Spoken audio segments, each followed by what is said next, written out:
breathing air, lend me your ear. Dr. D Nice and FOUNT is here for the day.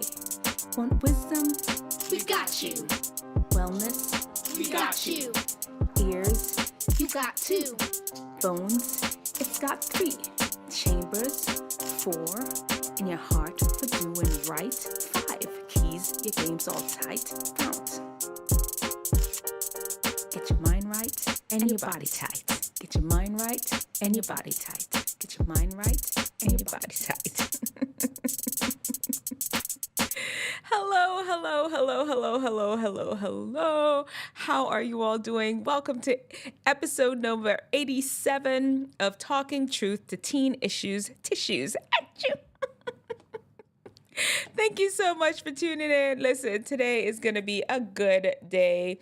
We are going to talk about the 5 stages of grief. This is important information to talk about. I know it can be very sad and even worrisome. It brings up a lot of feelings. Let's talk about it. 5 stages of grief. Then we will hit our FOUNT. Today, the FOUNT, we're talking about the O in FOUNT on being optimistic. We're talking about reality. And in our FOCK section, which is, where we talk about sexuality and relationships, we are going to be talking about guarding your mind. And for our teen archetype, the graduate. It's graduation season. Why not talk about the graduate? And rounding things off, I'll have to, of course, share a story about my graduation and why I absolutely refused to take a graduation picture.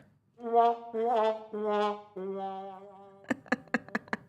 just wasn't into it and I refused. I'm gonna tell you. I'll tell you all about the story later. Did I take it? Did I not take it? We talk about it. And what is happening? Yeah. So in the meantime, it looked like there was some sort of delay in the stream. And you know what? Let's hop right into the 5 stages of grief, shall we? You know how it usually works. I have a little reel that I make to fit on the topic. And then we will just get right into the 5 stages of grief. Let's go. Let go. Let go. Where we at? Where we at? Where we at? Where we at? All right. We'll see if they block the song. We're gonna play it. All right. Let's go. Ready. To find a way to let me down slowly. A little sympathy, I hope you can show me. If you wanna go, then I'll be so lonely. If you're leaving, baby, let me down slowly. Let me down, down, let me down, down, let me down, let me down, down, let me down, down, let me down. If you wanna go, then I'll be so lonely. Follow me on the tickety talk. Yes. Today we are talking about the 5 stages of grief. You see them on there. There is denial and anger, then bargaining. And then after that, you are feeling depressed. And then there is finally acceptance. And let's go through them one at a time, shall we? So, living in this world, things are going to happen. Part of living is dying.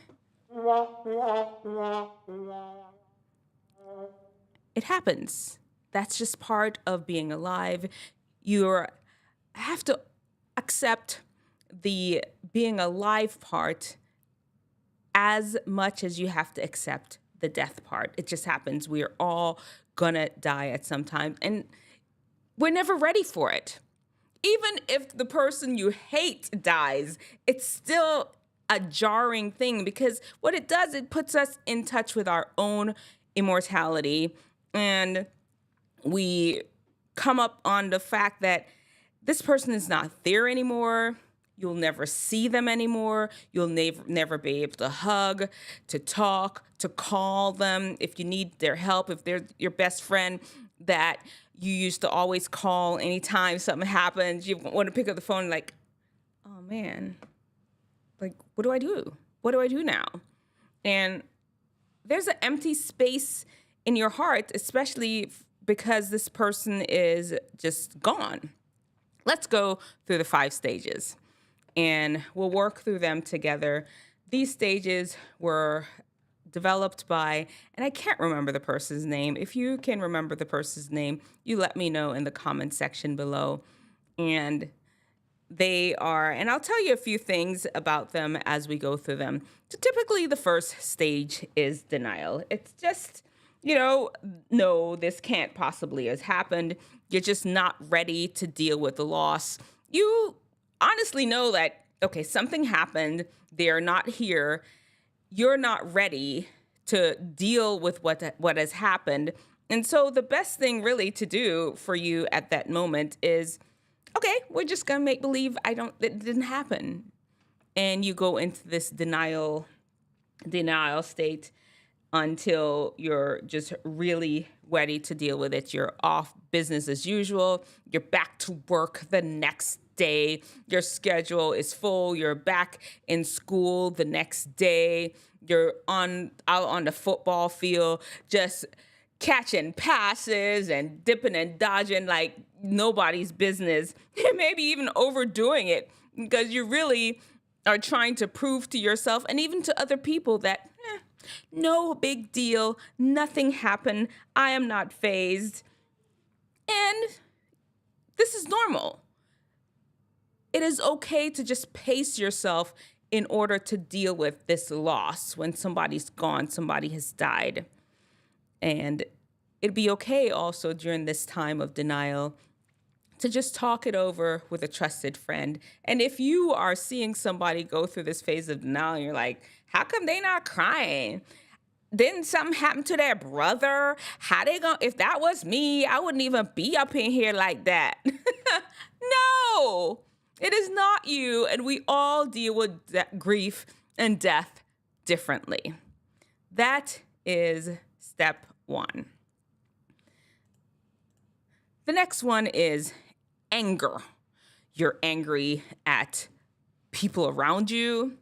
You're angry at God. You're angry at yourself. Why didn't I do this when they had asked me to pick up the paper? My mom asked me to pick up the paper. I rolled my eyes and now it's my fault. All these things could come. You're just angry because this is part of the whole emotional thing. This is just another way to relieve that sadness. It's like sadness has now disguised itself in anger because anger seems like an easier emotion for you to handle at that time.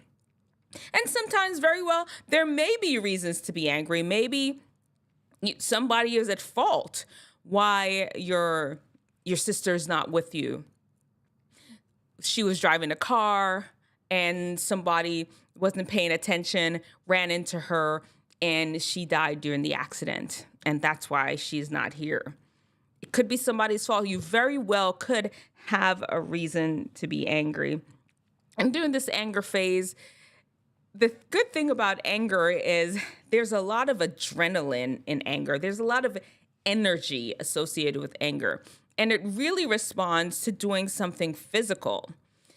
Running, punching bag, taking a martial arts class, stretching, yoga. It really responds to physical movement in order to release some of that pent-up energy that you have inside of you. Now, the second section, no, the third, the third one. Bargaining. Now, this is where you start to, typically with God or just with something out there. Many people of you all may be listening, you're like, I don't believe in God. What you talking about? But all of a sudden you believe in God. You're like, something's happening out there. Where they at? You start having, well, if you could bring them back, then I promise you I will never cheat on my test again. If you can bring them back, then I'll never drive and text again. If you can bring them back just for a moment so I can say hello and close everything off, and then you can take them back again. You start coming up with things that don't even seem unreasonable. You even start making bargains with yourself. Well, I'll never do this again, ever. Just this is once again another way to try to gain some control of a situation that you have absolutely no control over. Like none. Like none of us have the power to give or take life. I mean, yes, you can try to hurt somebody, but honestly, miracles can happen. You've heard about it before, not saying that it happens every time when people try to attempt murder, but you've heard stories about they should have died from that, and they didn't. So truthfully, we do not have it in our power to fully give life or even take away life. And, that's something for a discussion. We won't get into the details of it, but because, we won't get into details of that. But once again, we just start bargaining, trying to gain some sort of control over the situation because our loved one is gone. And during this bargaining phase, you're like, if only I had, I should have, a whole lot of that come up. And guess what? At some point, you're just going to have to realize you didn't. Maybe there was something that you could have done, honestly. I mean, maybe there was.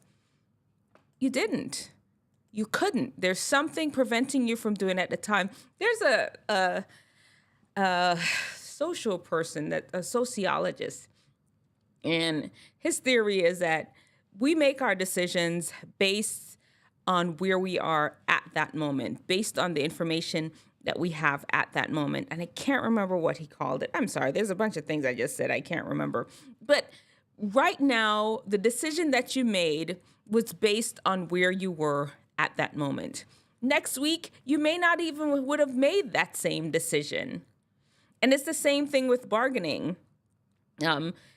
This is an opportunity to learn that, maybe maybe you should have, but you didn't. Maybe they should have, but they didn't. This is a difficult part because in the end, all that really solves this bargaining section is just understanding the reality of the situation. Your loved one is gone. Your sister, your brother, your father, your mother, they are gone and they won't be back. And you're hurt. You're really hurt. Accept. I missed one. Depression. Now, this is where it all just comes to a head.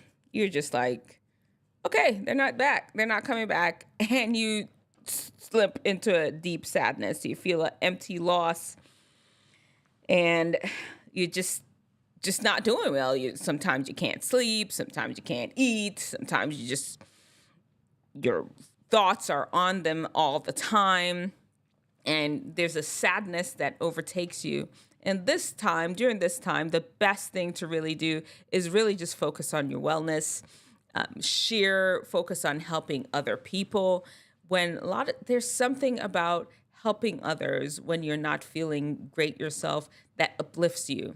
Of course, lean on God, pray to God to give you guidance and strength when you're dealing with these feelings that are just overtaking your body. And you can exercise, do deep breathing, yoga, anything that can just really relax your body.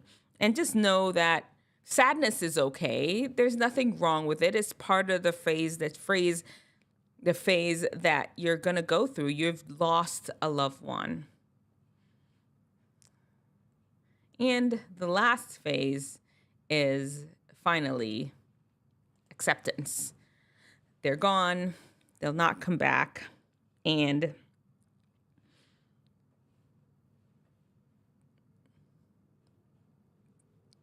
that's where you are. That's where you are.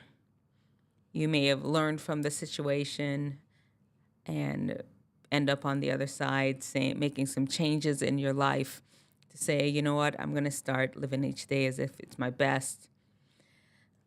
Learn, reflect back on the person and seeing, you know what, these are some great qualities. This person was always so kind to other people. I'm going to start being kind. My sister, anytime she saw a stranger on the street, she always smiled and said hello. In light of her memory, I'm going to start doing that too. This is part of the acceptance phase.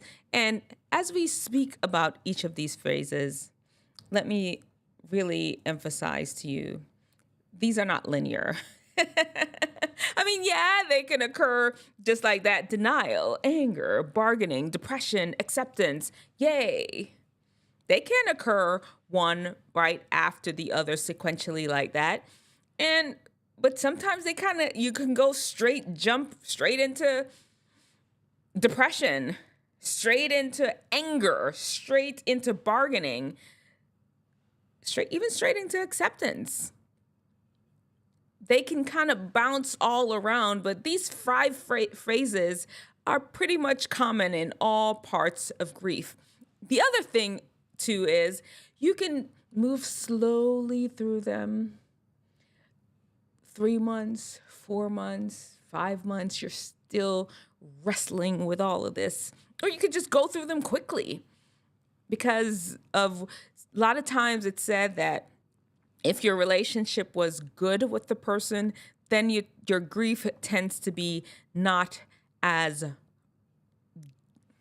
deep is not the right word, not as earth-shadowing, because you know that you have peace in the fact that y'all had a great relationship. When you have a horrible relationship with a person, you have no opportunity to resolve this relationship, and it sits with you. You're like, I ain't mean to say that to you. I didn't want the last words that you heard from me was, I hate you. And you cannot resolve it. You cannot go tell them because they are not there to say that to them.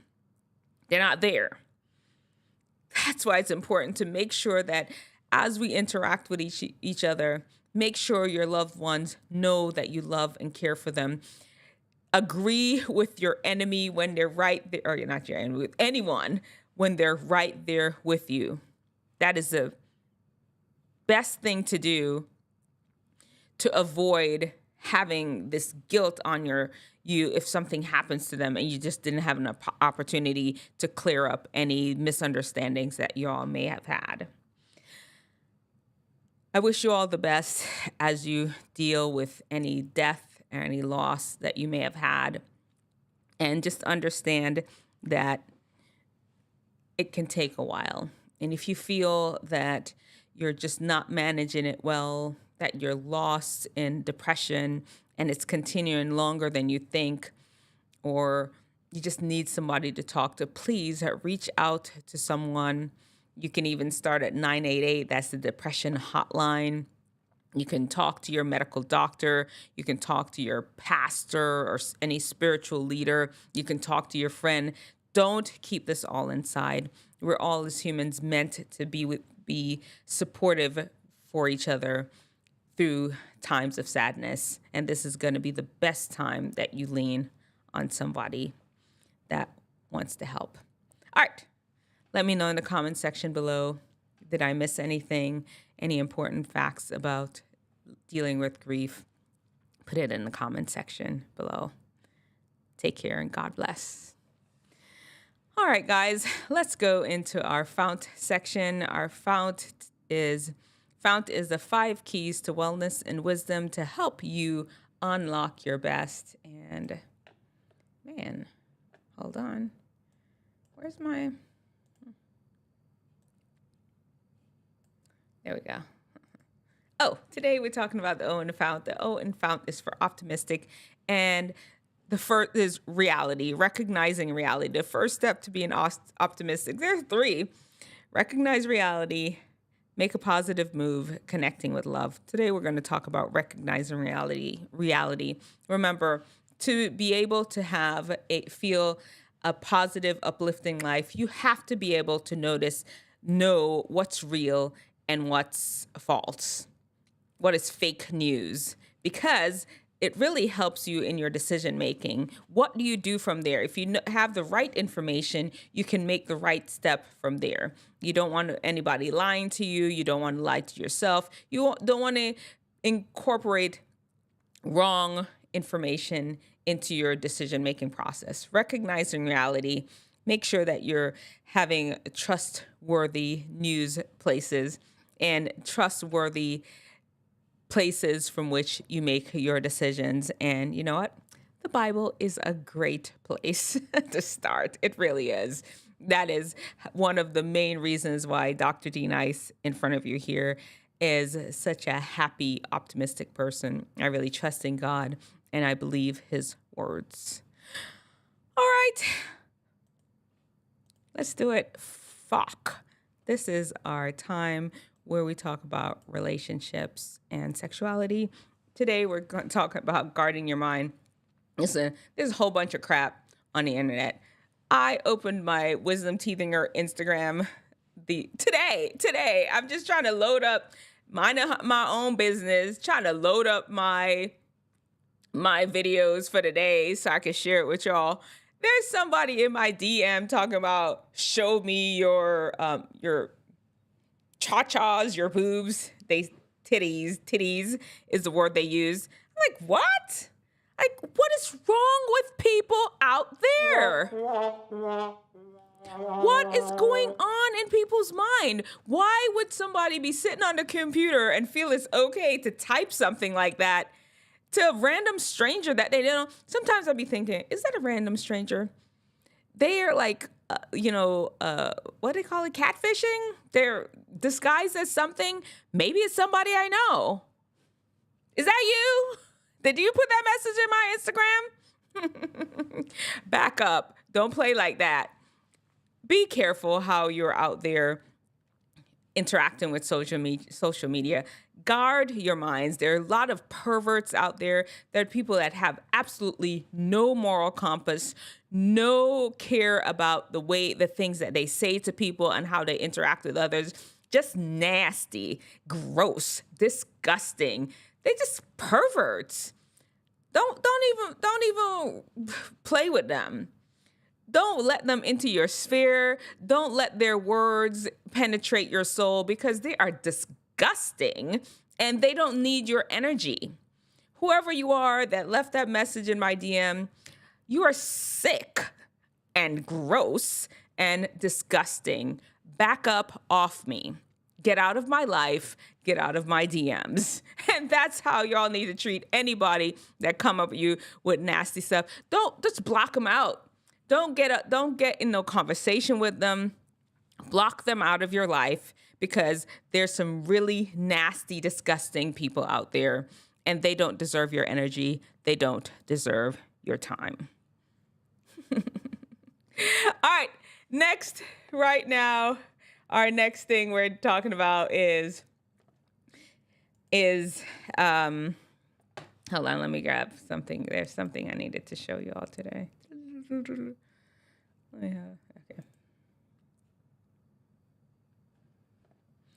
You find a way to let me down slowly. Okay. Yeah. Our teen archetype today, of course, it's the graduation season. Everybody's graduating. Congratulations to all your graduates. Yay! Congratulations, all the graduates. We're so proud of you. It's done. 4 years of high school. Now you're out there. You're, according to American values, you are now a full-grown adult at 18, and you can be out there living on your own, paying some bills, whatever. Listen, guys, remember that despite your graduation, your brain is not done, okay? Your brain is not done until you turn 25. You may feel grown, and society may feel and treat you as if you're grown. You are not. You're not fully there yet. Your ability to make good, solid, sound decisions is not fully there yet. You're getting there. You're not fully there. This is a perfect time to make sure that you're leaning onto a mentor. Don't go out into the world of education, your college education or going out to work or whatever it is that you're choosing to do after graduation, do not go out there without having some sort of mentor, somebody to guide you. You're not grown. You're grown-ish. You're not fully grown yet. That frontal lobe is still working on the ability to make good, solid, sound decisions, and you still need some guidance. Accept the guidance. All right, that's all information I have for you graduates. I will keep giving some more graduation advice over the next few weeks because it's graduation season, y'all. All right, we're going to wrap up our show with, the usual frontal lobe training. And let me just pull it up here. Can you believe I did not want to take my graduation picture? This is me, young Dr. D Nice. I was 16 years old. Yes, I was 16 when I graduated from high school. Man, what? That's not a bad looking girl, right? Go ahead. Okay, Dr. D Nice, young girl with the bangs. Bangs were a thing back then. I did not want my bangs. I did not want my face. I didn't want nothing in my yearbook. I decided that this wasn't for me. I told you all before, high school and me, we just were not the best of friends. I thought I was too grown. I thought I was too mature for the high school situation. And I was just like, okay, I just need to up out of here. I'm not taking no pictures. I'm not leaving any memories of the fact that I was in high school. And I was like, I'm not doing it. But unfortunately, what happened was they mailed that stuff to my house and my parents had it. And they're like, are you not going to go take your graduation pictures? And I'm like, no, I don't need to take it. I don't want to be in a yearbook. And they're like, yes, you do. No, I don't. Even my brother, we ain't want to be in it. But they were just like, yes, you're going to be in it. And they forced us. They made us go take that picture. I was actually shocked that my brother didn't want to be in it because, he was in the football team and he knew everybody. But we went down there, and this little black thing that I had, it's just a little smock thing that they used to cover us with. Every single person had the same exact graduation picture. I know now everybody hires like a professional photographer and they take fancy smancy pictures. We had like Stephen Allen, or I don't even know the name of the photographer studio. The school will contract with the studio, and all of us will have a set scheduled time that we needed to go down there and take our pictures. My brother and I, we graduated from high school at the same time. So our schedule was like right back to back each other because the last name was Hunter. Anyway, listen, guys, sometimes we have ideas about things that we don't want to do. And other people have some ideas and they're like, no, you're going to do it. Your parents mostly. You know what? If this is not a life or death, sometimes, they have a longer view, a farther view. Your view can be just narrow in the situation. And this would be a great, they feel that this is something good for you. And sometimes it's just okay not to fight it and just roll with it. See, look at that. If I hadn't rolled with it, I would have had no picture in the yearbook. That would have been like blank, not pictured. And we wouldn't have this opportunity, this moment to share. Then there is stupidness. They dig their heels in. It don't matter what's on the table. It's not life or death. There's nothing. It's like there's no loss they could have. It's just driving down and taking a picture. But no, they fight in tooth and nail. They're not doing it. I'm not doing it. You can't make me do it. Not me. It's not that big a deal. Your parents, your friend may see something that you didn't see, and it's not going to hurt you just to try. Anyway, there you have it. There's wisdom and there's stupidness. Choose wisdom. One last glance at Dr. D Nice in high school. She's so cute. Anyway, guys, listen, this is the end of our show today. I appreciate you all tuning in to episode number 87 of Talking Truth to Issues. And remember, did I say show me your brightest, show me your best? God's wisdom lets theirs look like stupidness. Did I say that? I may have said it. If I didn't, there you have it. All right, the Lord bless and keep you. The Lord make his face to shine upon you and be gracious unto you and give you peace. May the Lord watch between me and you while we're absent, one from another. Amen.